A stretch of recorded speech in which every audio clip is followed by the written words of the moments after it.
Colin Allred launched another campaign for the U.S. Senate. Yeah, this time he is hoping to unseat Senator John Cornyn, who has held that seat for more than 20 years. This, of course, is Allred's second bid for the U.S. Senate. You may recall he lost to U.S. Senator Ted Cruz last year. KVUE's Daniel Perot joins us now in our newsroom with more on Allred throwing his hat into the ring.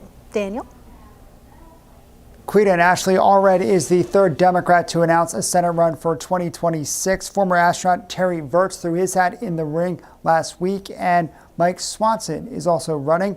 Allred challenged Senator Ted Cruz in 2024, but lost by 8.5 points. He's hoping this time the political winds shift differently. I've been a lot of things in life, but I've always been a fighter. Colin Allred kicking off another Senate campaign fight. Folks who play by the rules and keep the faith just can't seem to get ahead.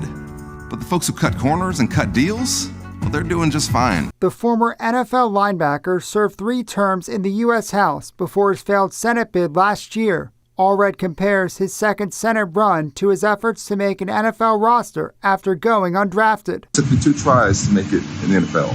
The second time I came back and did things a bit differently. We're going to do things a bit differently in this campaign. Other well-known Democrats have also expressed interest in challenging U.S. Senator John Cornyn or his primary challenger, Texas Attorney General Ken Paxton. Paxton, they know, has more dirty laundry than a textile mill. Among them, former Congressman Beto O'Rourke, Congressman Joaquin Castro, and State Representative James Tallarico. O'Rourke told KVUE last week he wants Democrats to have the best slate of viable candidates up and down the ballot. I want to make sure that I'm thoughtful about this, that I'm listening to the people of Texas, and that I serve where I will do the greatest good. Fort Worth Star-Telegram columnist Bud Kennedy says Allred enters the race with high name ID, solid fundraising capabilities, and in recent polls, better favorability numbers than his potential opponents. He has so much better chance of winning by getting crossover Republicans and Democrats too than some of the other more partisan Democrats.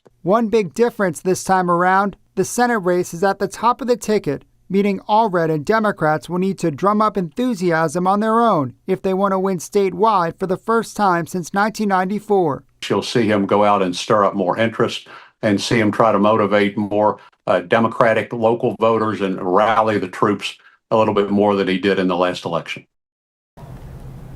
As he tries to draw contrast to his potential opponents, Allred says the first in a series of plans that he plans to roll out will be an anti-corruption plan. It remains to be seen who else will jump into the Senate race, but contenders cannot actually file for the March 26th primary until a couple months from now. In the newsroom, Daniel Perot, KVUE News.